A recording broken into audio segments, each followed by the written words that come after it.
This podcast is sponsored by Joy Greenberg, independent wellness advocate for doTERRA products.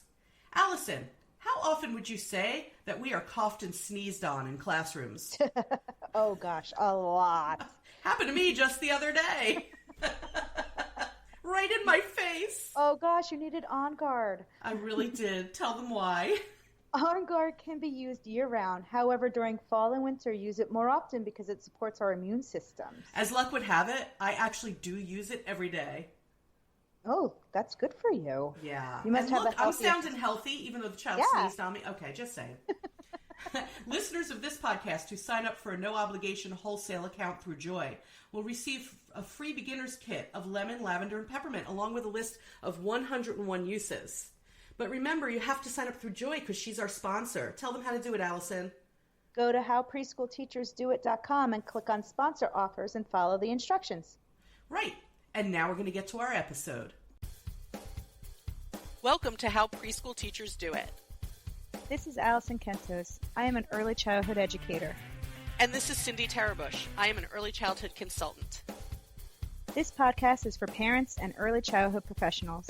Let our experience and research-based knowledge become your guide. Hi, and welcome to an episode about something that has changed drastically about early childhood education in the course of my career, and that's curriculum. When I first started working in early childhood education, we didn't so much have formal curriculums like we do now. No, I don't think we did at all. No, it was sort of like whatever early childhood setting you took your child to, they kind of made up their own curriculum. And that was the case for a really long time. And that is becoming less and less common today for a couple of reasons. I think one is that every state now has a quality rating and improvement system that is part of grants that they get from the federal government. And those quality rating systems for early childhood settings, one of the requirements is that you have to have a research-based curriculum in place. Well, I think you just said the key phrase that I think is the reason why things have changed is there's a lot more research. There is a lot more research. And the research is being, the states and the people who operate early childhood settings within the states are being told, you have to apply that research. And one way is through insisting that they have a research-based curriculum. And I think the other reason it's changed so much is because we have more and more preschool and public schools now. Yeah. And you know public schools use a curriculum. Oh, yeah. Yeah.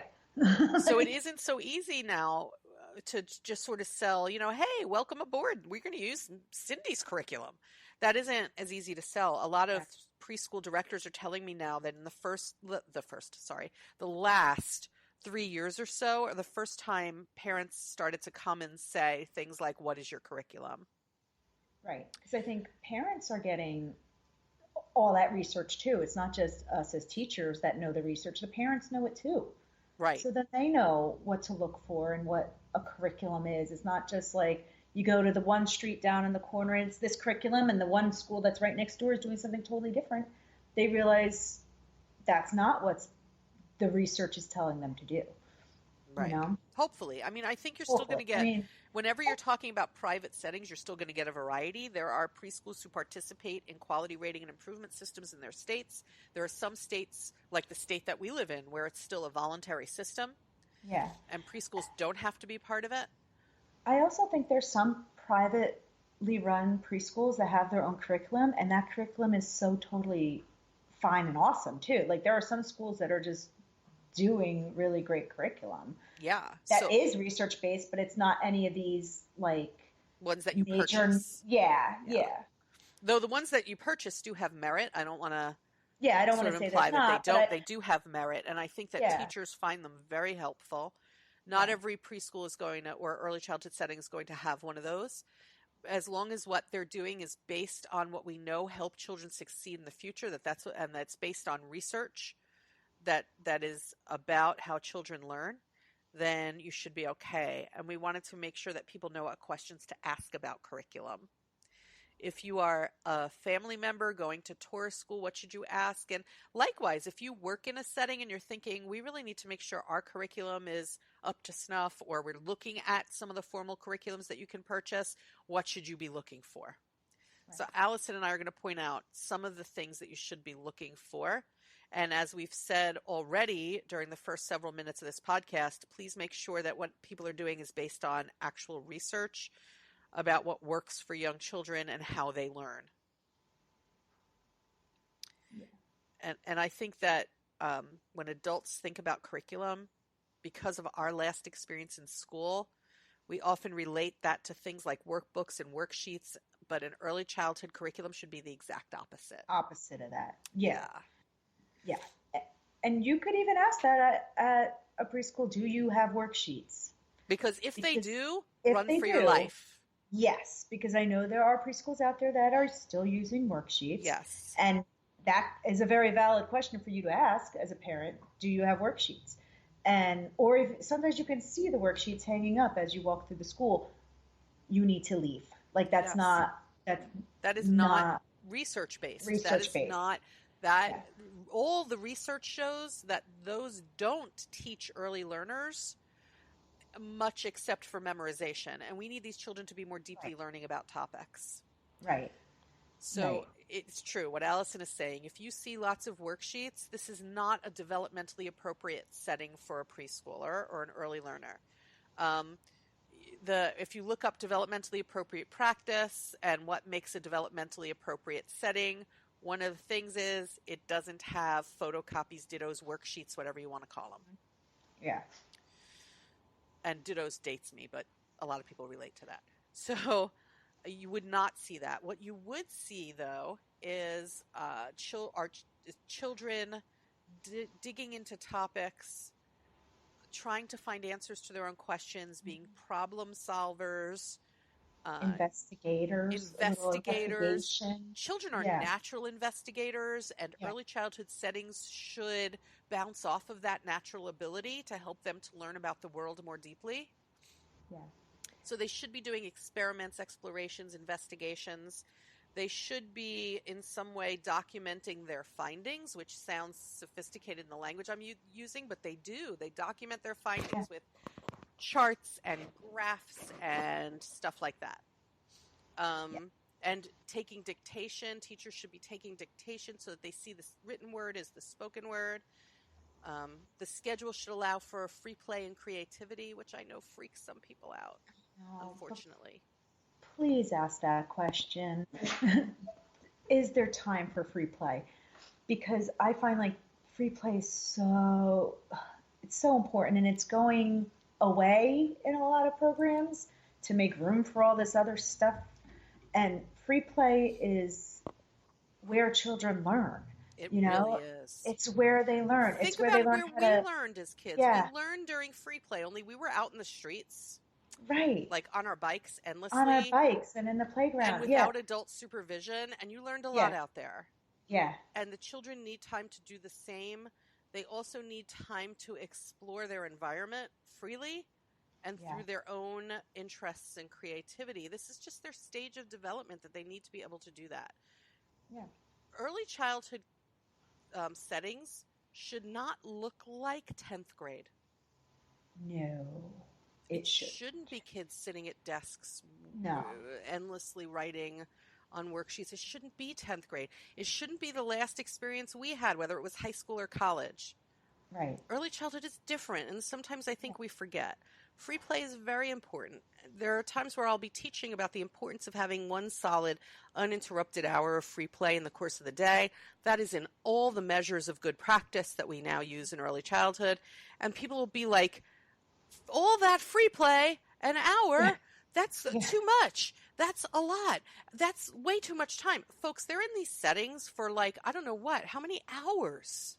Right. And the rest of it is not free play. And an hour out of the day, which is at least 6 hours long, is nothing. I mean, some classes are half day.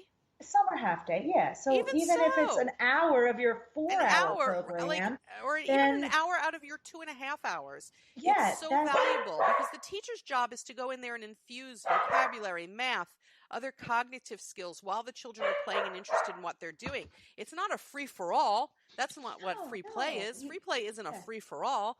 free play is they get to choose what they're going to interact with, and the adults should be going in there and adding to their knowledge, helping them scaffold their knowledge. Right. Like extending the play into learning. Right. You know what I mean? Right. That's what the adults should be doing based on what interests the children. And when they're interested, you just have their attention better. Right. Right. That's all. And they also need the space to be creative. Yeah. Creativity. The curriculum needs to include some way that the children get to be creative every day. Right. Not cookie cutter crafts. That's not creative. We're talking like, is the easel open and they're allowed to paint whatever they want? Are materials available to make what they want to make? And you're not telling them what to make. They're just making. Are there music things available to them to experiment with? Because music is a creative art, like dramatic arts is, and just like visual arts. Right. Right? Music is another of the arts. And they should be exploring it. There's so much talk now in the media about how terrible it is that the fine arts are being taken out of schools because of budget cuts and things like that. Yeah. And then we don't treasure it in the early childhood years for some reason. The children need to be involved in the fine arts from the time they're very, very young.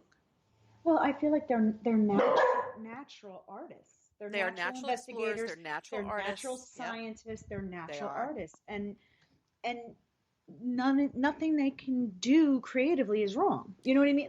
And the curriculum shouldn't sort of beat that out of them. Right. The curriculum should not take these things that are such a wonderful learning tool and part of their natural abilities and just crush it. Right. Because there's time in your life for that to happen. Oh, for sure. And it's not long in the future. Right. So why take it away from these little learners? You know, I mean, and you'll find that they will learn so much from that. They're not just there painting, they're not just there playing that instrument. They're learning so much more. They are learning. Those are all pre-literacy and pre-writing skills, folks. Yeah. I also want to point out that a good curriculum has those times of day, the free play and creativity, but it also has teacher taught times of day. Yes. It isn't just the children leading all the time. And that can look different in different settings. A Montessori school, the children are exploring what interests them, but teachers are going over there and intentionally teaching them certain things while they do that. Yeah. There's always an intentional teaching component in a research-based curriculum. Sometimes it's like that, and very often it's a time of day where children are in groups, where teachers are doing very intentional, small groups, not large groups. The children are divided into small groups. And the teachers are doing very intentional activities that relate to goals for literacy, math, social studies, science, that sort of thing. Yeah. So they should be there. Sometimes there should be small group work. Sometimes there should be large group work. And sometimes there should be free choice time. Right. And the day should be an alternating mix of teacher-led, child-directed, teacher-led, child-directed. Right. I think that's all important part of any quality curriculum. But quality curriculum does not have a whole lot of rote memorization. And people are very used to seeing that. And we have to remember rote memorization is when kids just memorize things and they don't know what it means and can't use it in practical use. Right. They can just recite it. Right. Sorry, I have to close the door because Rusty's barking. So I lost my thought. But that's what, I don't know why, rote memorization is not how children learn. So they'll be able to spew out all those little facts that you taught them. But they don't really need but they don't know what it do that, means. folks. And they don't really know what it means. So that's not the way to do it. They need to be learning things they can apply. They can apply. Yeah. So I have parents sometimes ask me oh, well, we did flashcards at home. I'm like, yeah, but that's not teaching him anything. There are certain things, right? Memorize it, There are certain things that should definitely be avoided. Yeah. Worksheets, workbooks, flashcards. Flashcards. Yeah. What else? What else can you think of, Allison? Worksheets. These don't interest children in learning. That's why. No. It should be a hands-on, interest-based learning. It should not be. And any good curriculum has goals, right? And the goals should relate to the goals that are in whatever state or country you live in where you are listening to this. Right. The goals should cross over to whatever the goals are in your society. And those goals should be the basis for the teaching. Yeah. It shouldn't just be random. Yeah. And it shouldn't just be calendar based. Oh, yes. Calendar based where we look at the calendar and go, okay, it's holiday time, we're doing holidays. It's this time we're doing this. It's that time we're doing that. It needs to tie into these goals in a really good curriculum. Right. And it needs to acknowledge where children are today, that early learners are all developing at different rates, and wherever you are, we're going to work to move you to the next step a little bit. And all children will move at their own pace, and it has to be respectful of all learners. Right. Did we miss anything? Because we're coming upon 15 minutes, believe it or not. Oh, wow. I know. Amazing. I don't know about the people who listen to this podcast, but Allison and I feel like these episodes fly by. I know, because I feel like we just started this one. I know. Even though I think we covered everything, I still am like, wow, we were only talking for 5 minutes. We covered everything so fast. And then it's like... Just so you know, we feel like I hope you feel like time flies. And if you do, I hope you will subscribe and give us a 5-star rating. I think we're pretty amazing, but... No, we only think we're amazing months after we record these. Immediately after we record them, just so you all know, we're hyper critical of ourselves. That's true. It takes a little time for us to feel every good. episode I'm like, oh man, I could have done better there. But then I listened to it months later. I was like, oh wow, no, this is great. Right. So, we should do an episode on really don't judge yourself. Yeah, you are enough. Yeah. You are enough. You are enough. Thank you, Allison. I'm so glad to know I'm enough.